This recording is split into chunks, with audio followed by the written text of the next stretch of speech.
Hey, hello friends. Welcome back to the Encore Journey. Pastor Scott here with you as we continue on with the story that we live in, looking at that narrative of Scripture of how God is at work in our life, in our world, and inviting us into relationship with Him. Tonight we're going to be moving into that understanding of ourself in relationship to the image of God that we were created in. Remember that those three things we talked about from the beginning that really bring us into health is first having a deep sense of our own value and significance. Basically, how we find ourselves in relationship with God that gives us value. Second, being able to authentically live out our own identity and who we were created to be. Basically, having a good relationship with ourselves, being able to understand ourselves and live in that. And then third, being able to give and receive love. In other words, a good relationship with others around us. We find that in Genesis, all of those things are understood in the way that God has created us in His image. So let's dig into that tonight. We started last week in looking at who God is and what His nature is like. This God who wanted order and who wanted purpose and who built that into our life so that we could live in shalom with Him, in order, in peace. The problem is that that order didn't last for very long. That peace didn't last for very long. So we're going to look at that tonight. Now, in the world that we live in today, especially in Western culture, it oftentimes is understood that we need to figure out our own purpose. Follow your heart, follow your dreams, these kinds of things. There's a lot of messages out there in society and also on Instagram, on social media that say, oh, you just need to find your purpose and this kind of thing that often is driven by figuring it out on our own. A lot of this in Western society even goes back to what was called the Enlightenment period of philosophy. Starting in the 1400s, there was René Descartes. He was a Frenchman that was serving in the military, and as he saw a lot of wars and things that were happening, he began to just question everything and thought, how does the world even make sense? And one of the things that he wrote is this famous phrase, cogito ergo sum, I think, therefore I am. Now that sounds like a very simple phrase, but what Descartes was doing there is he tried to make sense of his world by saying, I'm going to doubt everything, including even the existence of God, and figure out what can I believe really is happening. And he said, well, I know that I'm thinking, so I must exist. And if I exist, then I'm going to think my way through all these other things, including understanding God, understanding my purpose, understanding other people. Philosophers call this the turn to the subject, in which Descartes was proposing, and it became part of Western society, that I start with myself and my thoughts, and I figure it out from there. How many people do you know have tried to figure out their purpose, their identity, their meaning in life by starting with themselves and saying, here's who I am, and now I'm going to see if God fits for me, or if following a certain faith fits for me. Instead, tonight we're going to look at who we are created to be in the image of God. The first thing is to understand that God made us, and made us for a purpose. We looked at that last week, and tonight with your group you're going to be reading Ephesians 2 verse 10 that talks about we are His workmanship, created for good works. So that means that God made us not only in His image, but for the purpose of doing something that He has called us to do. That gives our life meaning. That gives our identity some meaning in finding ourselves in the image of God. We also see that God grants us free will. We're going to look at that tonight in Genesis 3. We have a choice. Are we going to serve ourselves? Are we going to serve other spiritual purposes? Or are we going to let God dictate to us, here is the best way for you to live? How do you find your #best life? It's actually in living out what God has created for you. Also, in living with God, we're going to find this understanding of having purpose and order in my life. Really, a lot of the gospel message is, yes, it's about forgiveness of sin. Yes, it's about living with God for eternity. But it also means right now, here today, I can discover purpose and order. Last week we looked at the idea of being created in the image of God, and we're going to unpack that a little bit here tonight. We're going to use this diagram right here, and I would invite you, I'm going to use the whiteboard and kind of draw it as we go, but I want to invite you on your paper that you have tonight in your group, you also can sketch this out. This is actually something that I've used in sharing the gospel on a napkin in Starbucks or on a whiteboard at Nazarene Bible College, and in looking at what is the gospel really all about. So in Genesis 2:7, we find that God, as we said last week, takes the dust of the ground and forms a body. So here is kind of this representation of us. We have this physical body. This earth suit, this tent that God has created. And it's made so that we can function in the world and interact with creation. But Adam wasn't alive at that point. The alive part, the life happens when God breathes His ruach, His spirit. And when God's spirit enters Adam, he becomes a living soul. So the body is formed, God breathes His spirit into the innermost part of Adam, and he becomes a living soul. So we have these three parts here: a physical body, that flesh and blood, that physical self, our senses, our way that we interact with the world around us. Our soul, which is our psychological self. It includes our thoughts, our emotions, our will, the choices that we make.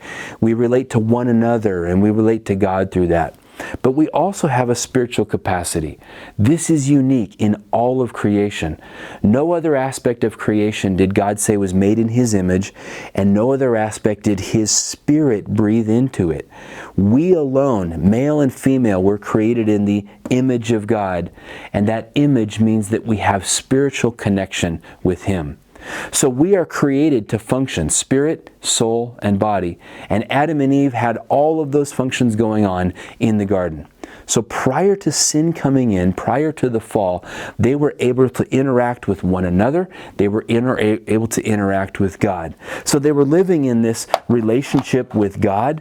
They were living in a perfect creation, that created world that was around them.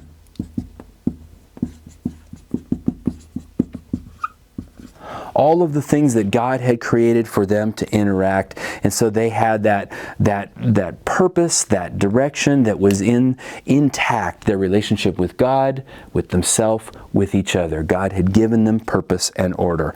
But then we know that sin comes in. In Genesis chapter 3, a choice is given.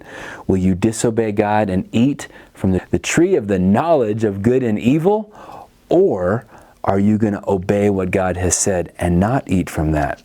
So that idea of the tree of knowledge and good and evil represents a choice, the free will that God has given us. Will you listen to me, or will you go your own way? And so you think about, in that, knowledge of good and evil represents, who are you going to listen to? Will you choose what is good for you and what is evil for you? Or will you allow God to say that? God had already told Adam and Eve, here is what is good, here is what is evil. But in choosing to eat from the fruit, they decided, we will decide for ourselves. This is what is good for me, this is what is evil.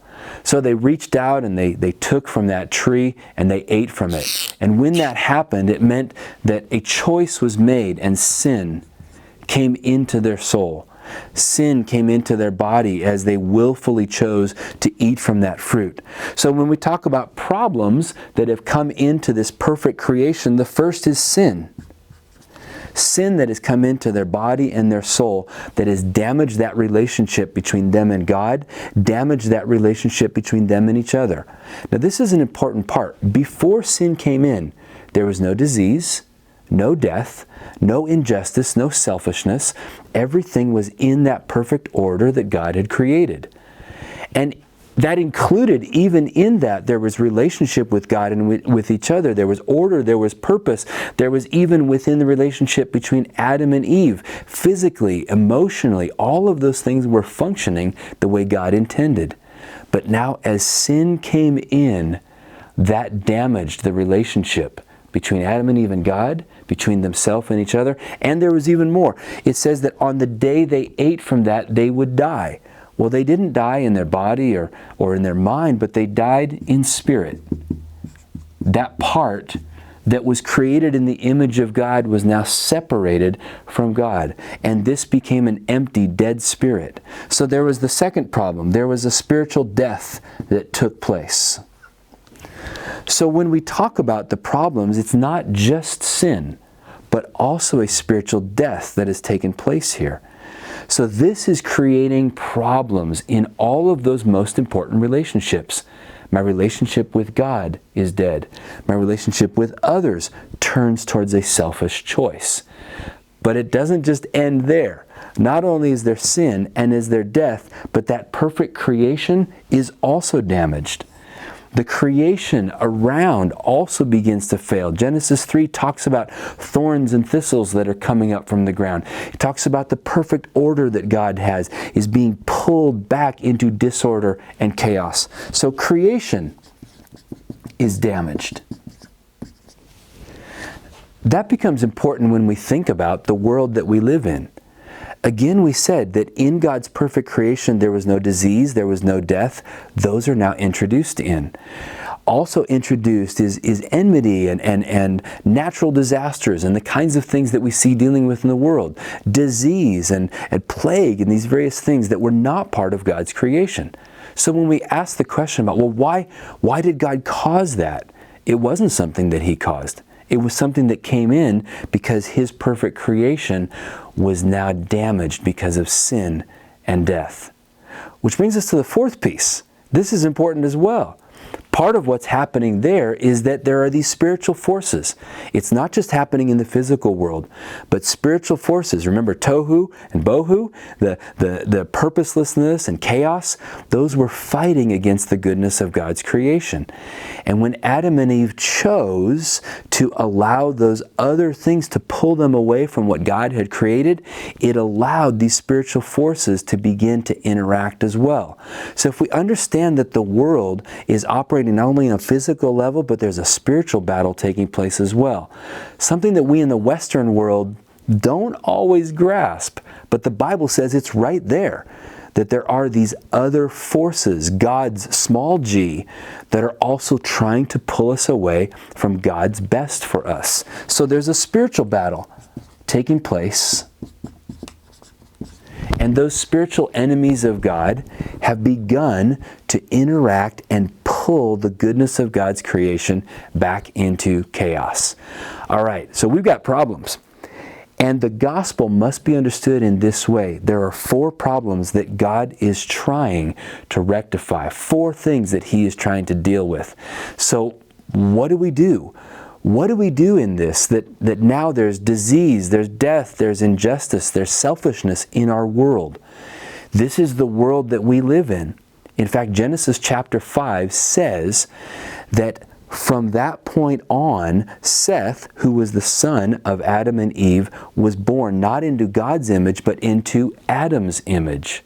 So all of us are born in this image, a spirit that is empty. Now the spiritual capacity is still there, but it's like an empty hole, what C.S. Lewis called the God-shaped hole that is within each of us. We have a propensity to sin. We live in a world that is not the perfect world God created. There are spiritual forces that are seeking to pull us away. This is the world we all enter into. God gives a bit of a remedy and a foreshadowing of what was to come. In Leviticus 17:11, He says, offer an animal, and the nephesh of that animal, the soul, the nephesh will be an atoning sacrifice, and it will allow for sin to be forgiven. So I offer an animal sacrifice, and the nephesh is in the blood. So the blood for blood, nephesh for nephesh, allows for sin to be forgiven at the time. The problem is these other things are still functioning. And so we find ourselves pulled back again, and as we sin again, and as death is still there are all of these things that are probleming. How are we going to escape from this? That's what we're going to talk about next week. But here's the thing that we want to look at tonight, and in the passages you're going to read, is thinking about the world that we live in. What are the 4 things that God is trying to deal with? How is He working through Christ and through the church? And it gives us an opportunity to kind of rethink the world that we live in. Why is there sin? Why is there selfishness? Why is there death? Why is there disease? These are not things that God created or that God caused. They're the result of sin and death entering into the world. Now, hang in there, because next week we'll talk about the remedy for all of these things. But tonight in your group, I want you to wrestle with this issue of what are the things that God is trying to do in His world. So, enjoy that discussion tonight, and we'll look forward to seeing you next week on the Encore Journey.